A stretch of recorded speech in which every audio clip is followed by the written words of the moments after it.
Hey everybody, Ed Kasper here. We're back out in the shop. Frampton is hooked up and almost completely ready to go. I named my corn planter, named him Frampton, because every spring he comes alive. Get it? Frampton comes alive. Do you feel like I do? If you should name your corn planter. If you haven't named your planter, we'll just call it Jenny, because that's what you name things when you don't know what to name them. Every year people over-dramatize everything and say, well, the stakes have never been higher. I don't know this year for planting if the stakes have ever been higher, but I don't remember the inputs being higher or more scarce than this year. So when we get out and we do this here in the next month, 2 months, we want to do it right. And we're going to recap our 10 commandments of corn planting, something I kind of threw together and learned. I learned all this stuff from other people. I'm just the one that kind of put it together in a list and talk about it. So number 10 on our 10 commandments of corn planting, don't plant by the calendar, plant by conditions. Here at the Illinois-Wisconsin state line, it's hard for me to get people to slow down and whoa up. And anymore, I don't fight with people. If the ground's fit, go. That's it. If the ground is fit, go.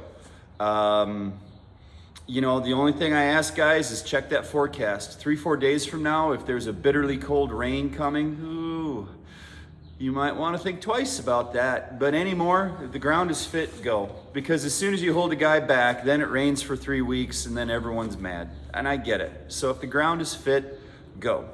If you're not sure, well, is it too soon to plant? Is it too cold? Is it too wet?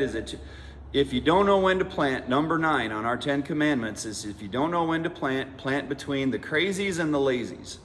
The crazies are going too soon because they've got to. We can't get done if we don't get started. And the lazies, well, they ain't too worried about anything. So if you're not sure how to do it and it doesn't all make sense, plant between the crazies and the lazies, and by golly, I bet you make a good decision.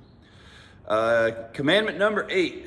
If you absolutely positively must get out and run your planter because the giggity-giggities are overwhelming you, go plant some beans. We've seen it more and more. It's becoming more common.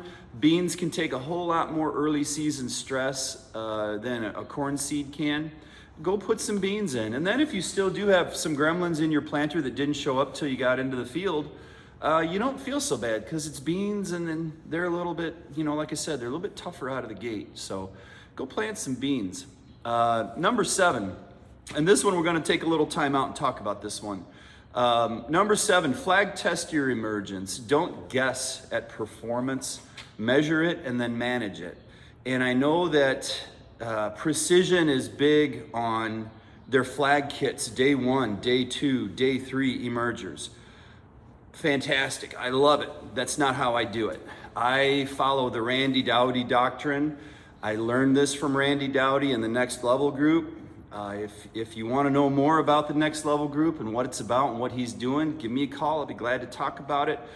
I'm a member, but I'm not affiliated with it in any other way. But that's where I've learned the next few steps in planter performance and dialing a corn planter in to make it right. And what I learned from Randy was the 12 GDUs matter. Corn and beans. You guys have seen I've flag tested beans. So whereas Precision says day 1, this color flag, day 2, this color, day 3, that color, that's wonderful. If you want to do it that way, go ahead. How I do it is I've got 2 color of flags. I measure out my 17 feet, 5 inches. One color of flag is for 12 GDUs and under. The other color flag is for 13 GDUs and above. I promise you, take those ears in the fall, weigh them, measure them, you will notice the difference. The same with the soybeans. My 12 GDU and under emergers was significantly more pods. There's some folks out there now saying, well, we'll fly your field and we'll give you a stand count. That's awesome. That's from like 15 years ago. When Precision first came on, it was hard to get the farmer to say, well, if we planted 34,000 seeds, we need 34 plants in that 17 feet, 5 inches. Because people were planting 34 and maybe getting 29 and going, well, that's good enough. And just like today when people say, well, spacing and singulation doesn't matter. Well, of course it doesn't. Everyone's got it figured out. You got to remember 12 years ago, 13 years ago, whatever, it was a bona fide train wreck in some of these fields for spacing and singulation.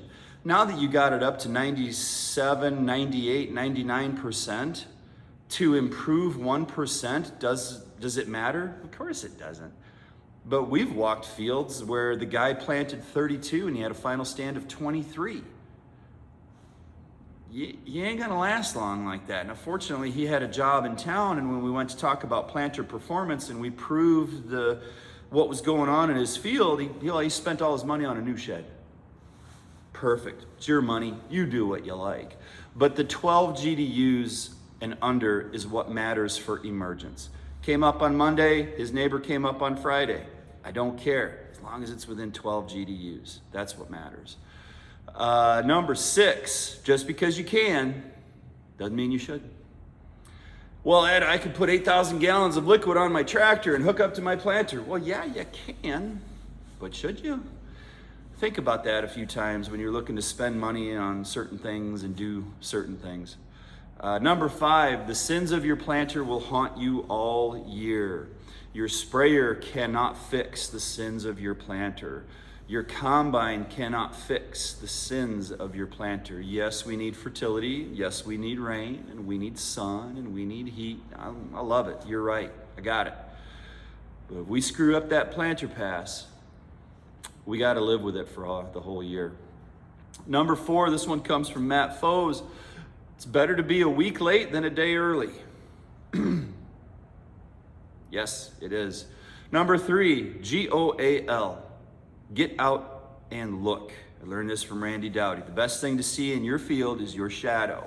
And whether you want to have someone fly over and do a stand count, whatever, or you're going to flag test day 1, day 2, day 3, or you're going to flag test GDUs, or whatever it is you do, please get out in your field and walk around. Then you'll know exactly what's working and what's not. Number 2, slow down or speed tube up. Another Randy Dowdy lesson here. You can only plant as fast as your planter will perform. I have plenty of customers that still have finger meters and downforce springs. Perfect.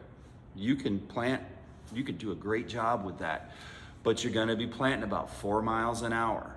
One of the top performing guys in the next level group, same deal, finger pickup, downforce springs, no electric, nothing.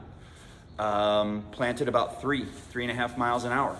Well, Ed, it's gonna rain, or Ed, I gotta go, or Ed, I got a ton of acres. Fine, then let's invest in technology that'll allow you to speed up and have control over your performance.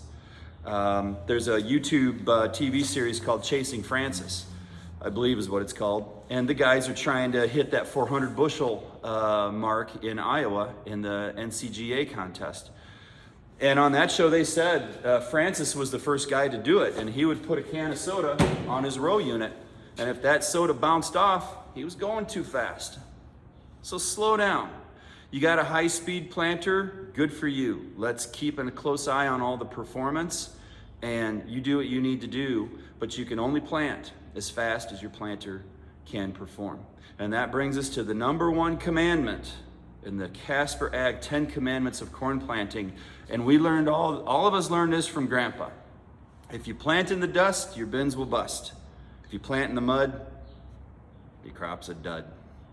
So with that, be safe, have a little fun. Not everybody gets to do what we do for a living, so enjoy it. And let's do it right. And like I tell folks when I used to coach basketball, move with a purpose. Listen to these 10 commandments. If we're gonna pull this tractor out of the shed, let's know what we're doing and why.